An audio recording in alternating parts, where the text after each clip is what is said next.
Hi guys, it's the Fanzone podcast, and today we're going to be discussing one of the most eventful and important weeks in the history of football, I would say.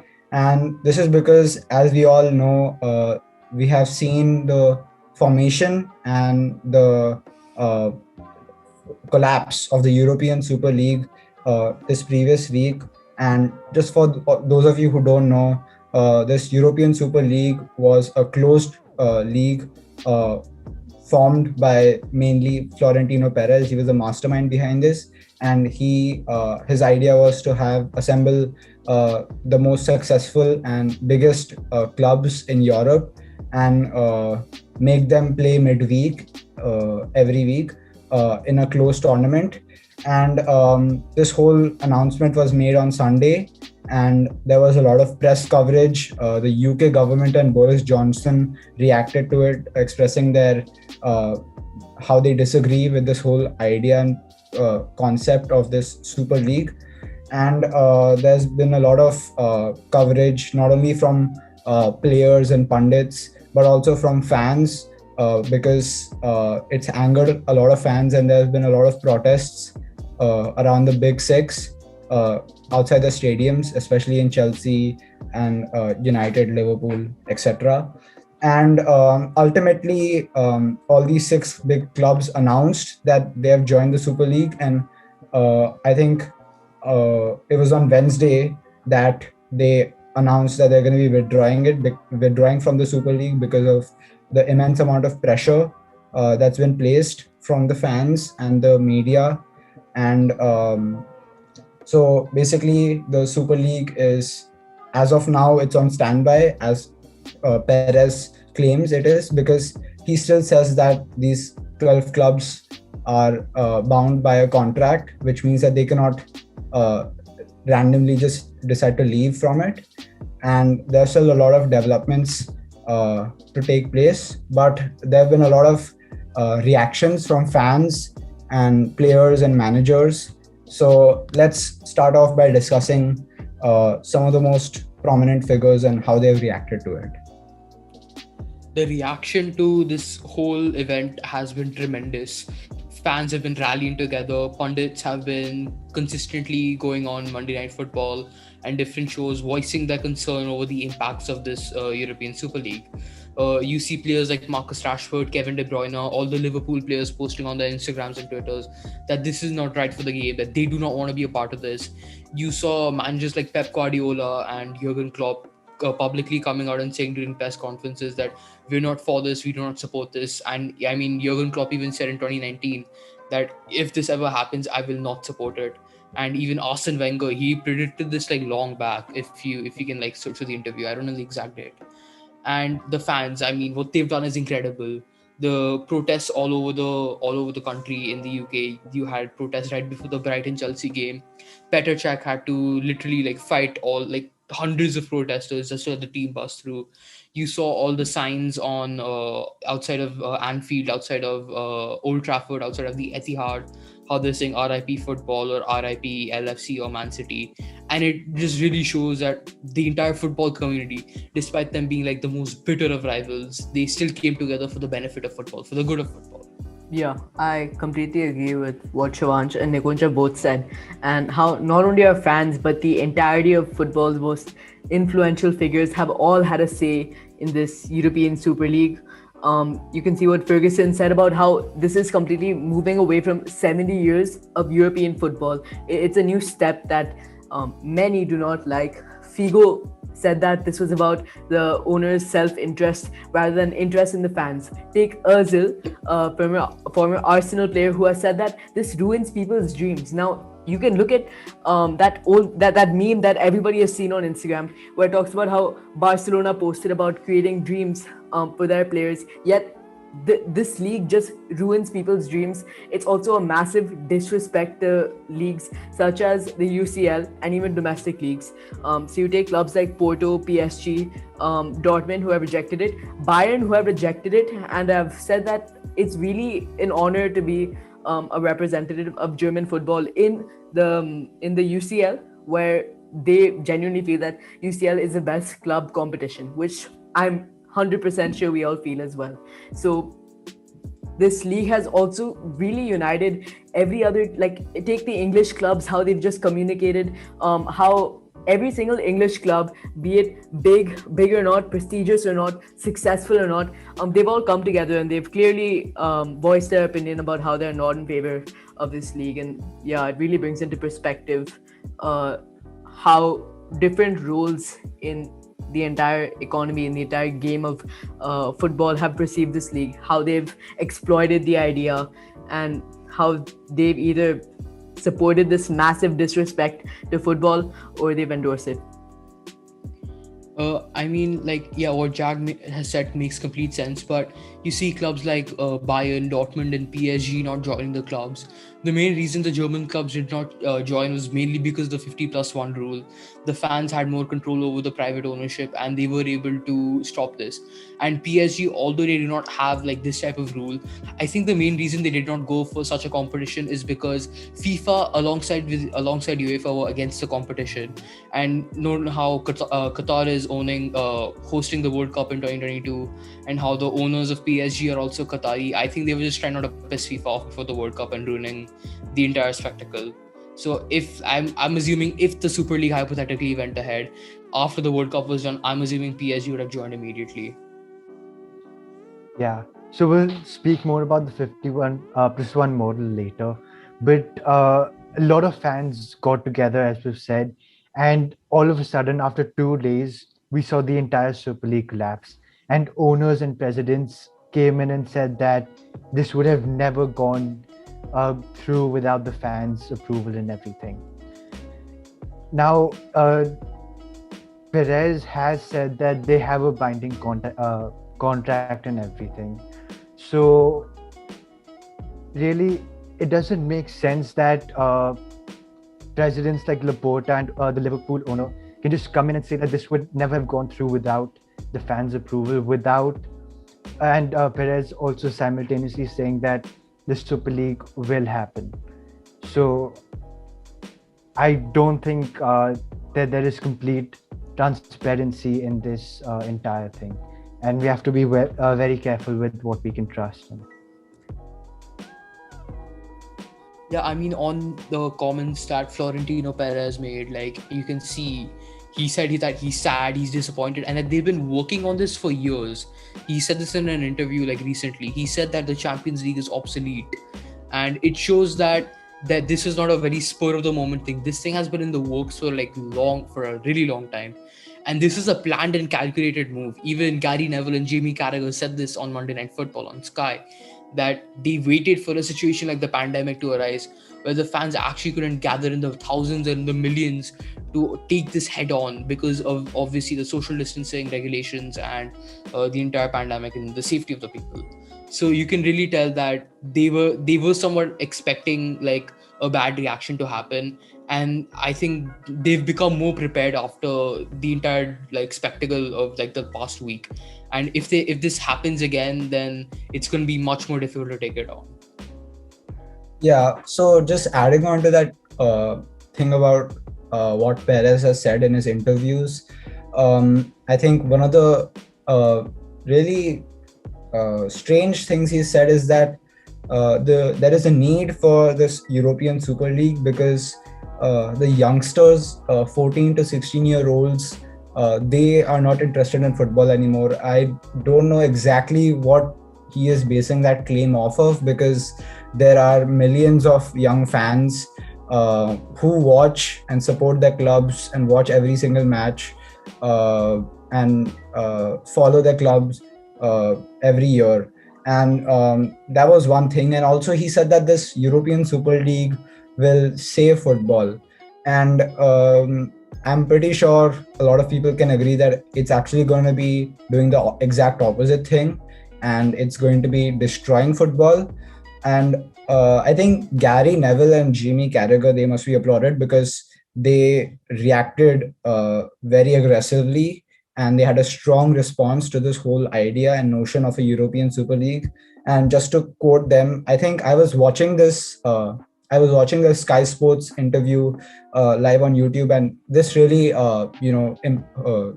came out strong the most. And they said that they'll take away everything from this country: the pyramid, the sincerity of competition, the honesty and integrity of competition that we value, and they're taking it away. And at the end, they said that we must all come together to stop it now, because this is an attack by six wealthy families on the integrity of a national sport, and it must be stopped. And that really hit me hard, because it almost reminded me of that Avengers Endgame scene when Captain America was alone, and then everyone, all the other superheroes came from behind, and in a last ditch battle, and it was basically like good versus evil. And it kind of reminded me of that, because it's almost like these 12 billionaires, they are deciding the future of football, and they are so selfish and they are so driven by greed that they're making these decisions only from a business standpoint, and they're not caring about the future of the sport itself. And that's what I think Perez is basically trying to refer to, because um, we all know that like clubs like Arsenal, clubs like Real Madrid, clubs like Barcelona, they're heavily in debt and they need money, and that's why they are, that's why Perez wants to create the Super League. And I think it's important to recognize that you cannot just view things from a business standpoint. You also need to view things from the future of the sport as well. So yeah. Yeah, I agree with a lot that's been said, but just to play devil's advocate, I don't think that Perez is being completely unfair. Like, he does have some points. Obviously, the Super League is not the answer, but right now I feel like there are far too many teams playing at the top level, and we need to cut that down. It needs to be small things like cutting down the Premier League to 18 teams or something, not creating a meritless system.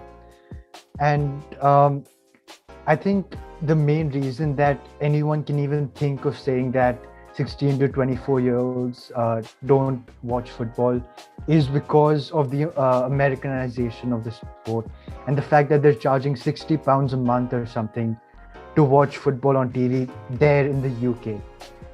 Like, we're lucky here in India. We get charged like $15 a year or something, right? That's true. Yeah. I think that's the main reason. I think more than like the footballing aspect of this, we also have to focus on like the impact this has on the community, because if the Super League goes ahead, a lot of the like the Premier League, La Liga, and all of the heads of these leagues are saying that they would be barred from the league itself, and that could potentially have led to like many job redundancies, because a big part of these clubs, like, they actually help the communities. They employ quite a lot of people to maintain their stadium, help run the behind the scenes stuff of the team. So if suppose these teams are not as involved, it might lead to job redundancies, which will impact the economy of these places as well, which obviously is not good for like the livelihoods of thousands, if not hundreds, if not thousands of people.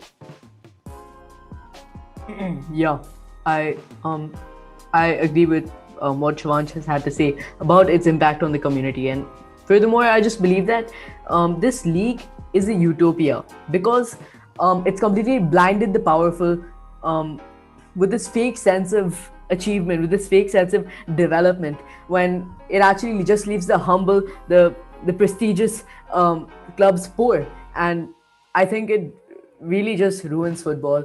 And you can see this as trivial, but I find that this has a huge impact on the women's game of football. Think about it like this: the fact that they're crafting a corresponding European football league for women just puts the entirety of the women's game in men's shadow, because just because their male's counterpart has not been doing so well, this signifies that the women's team don't get a spot in the European Super League. So to further explain this, you can use Lyon as an example. They won the Champions League not even 6 but 7 times, and just because their male counterpart isn't doing so well, they have not been selected for the European Super League. Meanwhile, take Tottenham, dare I say, a small, far more inferior women's club was taken. So this corrupts and demolishes the development of women's football. And I think, considering how large the male's game is, this has a grand scope for development in comparison. And I'm glad it wasn't taken further apart by this European Super League. Okay, I'm a little confused because the Super League doesn't actually develop the men's game in any way. You said so yourself. The and I'm gonna say it here, like publicly and everything. The women's leagues and everything aren't as lucrative and everything. We all know that, okay? And the men's Super League is being designed to extract the most money only for the top clubs. The women's game isn't at that level yet, and frankly that's okay, it doesn't really matter, but everyone watches the men's game, and that's why they're making it a more lucrative business. Yes. I don't Okay. Therefore, trying to take this women's game that's already developing to that level at a Super League, I think it deteriorates any progress made, and it completely warps any sense of what clubs are good, what clubs are not. And of course, as we can further see by this entire system of the European Super League, the entire standard system is gone, of like things like relegation, fighting for a top 8 spot in any domestic league, working your way towards European football from your domestic league. I think it completely warps any sense of football competition, healthy competition. Yeah. That Um, uncertainty that like 1 year your team is at the pinnacle of the league, and then suddenly they drop down to like 10th. So like what happened to Chelsea? They won the league with Mourinho, and then suddenly they just dropped down to 10th. So that uncertainty, that excitement, it's just gone if these teams are always guaranteed a spot. That added pressure, that uncertainty which the fans live for, what's one of the core aspects of the game, is just made redundant because of the Super League, and I don't think that's right at all.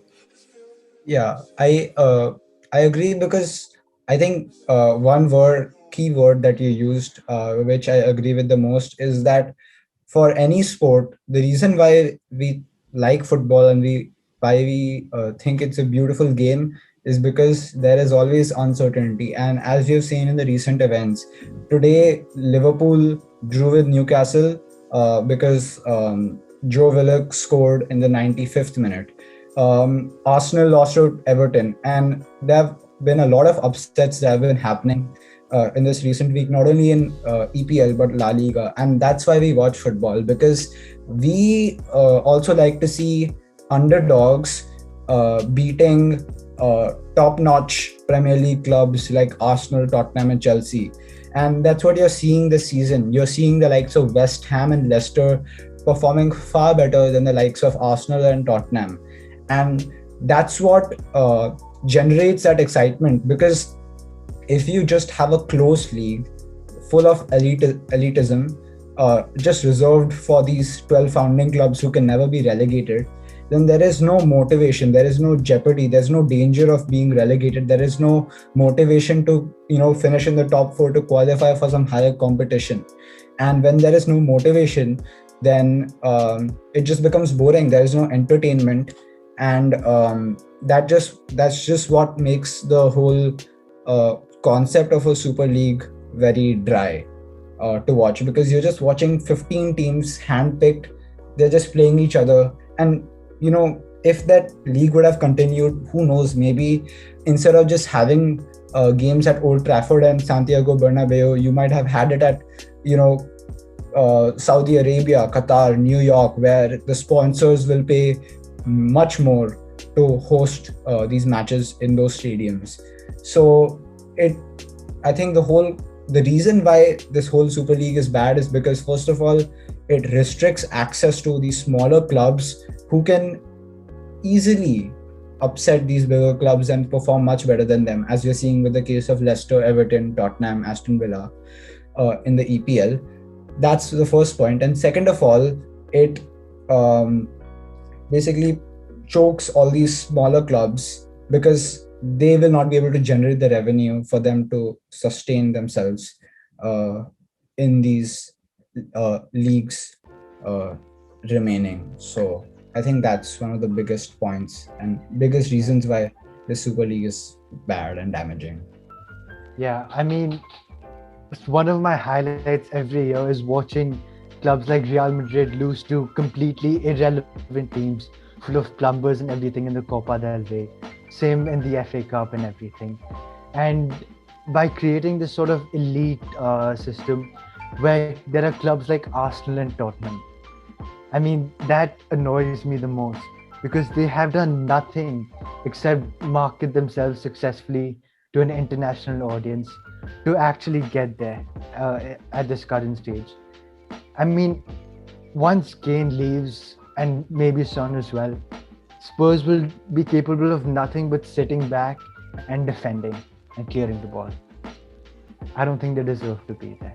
Yeah, these clubs are literally the younger brother that nobody likes, but they're still your brother. So I genuinely feel that um, taking these clubs is a huge disrespect. Even taking the top six, taking the biggest clubs from any league is just a disrespect to any other club in that league who has genuinely proven themselves, obviously, as these big five, these top clubs can be beaten. They're not invincible, and hence trying to form this kind of invincible league is really, it's almost artificial. Reminds me of that Nike ad with the robots, and I think that's a perfect analogy to summarize all of this. And I'm glad all of these managers, every single club now, at least these top six, they've come to the realization that there's only one basis for why football is still functioning today, and it's for the fans, by the fans. Yeah. And I mean, when the Super League was started, he said, Florentino Perez said that this competition is the best of Europe, who've like proven themselves on the European stage. Then, if you look at it that way, then why are like teams like Arsenal and Tottenham being invited because they've never won the Champions League? Look at teams like Aston Villa. You look at Nottingham Forest. These are clubs that have proven themselves on the European stage. Yeah, it might have been 30, 40 years ago, but they've still done more than Tottenham and Arsenal on the European stage. And on that basis, technically, they should be the ones in the Super League, not teams like Arsenal and Tottenham. So it's honestly quite infuriating. Yeah. So I think we all can agree that this whole idea of European Super League is bad. And this again, uh, Ed Woodward resigned as chairman of United, and that's because these owners and these chairmen who don't have a single clue about football, and they are running these clubs and they are basically governing the lives of these millions of fans. Because honestly, I think all of us can agree that no matter how much we moan about the Super League, if it actually would have happened, we would have watched every single game, because no matter how much we disagree with it, we still support these clubs and we would still like to watch it, rather than just refuse to watch these big games happen. So these billionaires are basically governing our lives, and they're taking actions that are suitable for themselves. And that again links to why clubs like Bayern and Dortmund, they refuse to join. That's because they have the 50+1 rule, which is that the fans actually have a higher stake in the club, and that's why they get to have the final say in what the club indulges in and does not indulge in. And that's why I think, although Bayern dominates the Bundesliga, these German clubs are run really well, because not only do they make good transfers and they run well, and there's a clear transparency from the board to the fans, but also the fans, it shows that these clubs value the fans a lot. And if the fans say no to something, then they will respect them and they will respect the opinion, and they will not indulge in these new projects. And that's what maybe needs to happen in English clubs as well.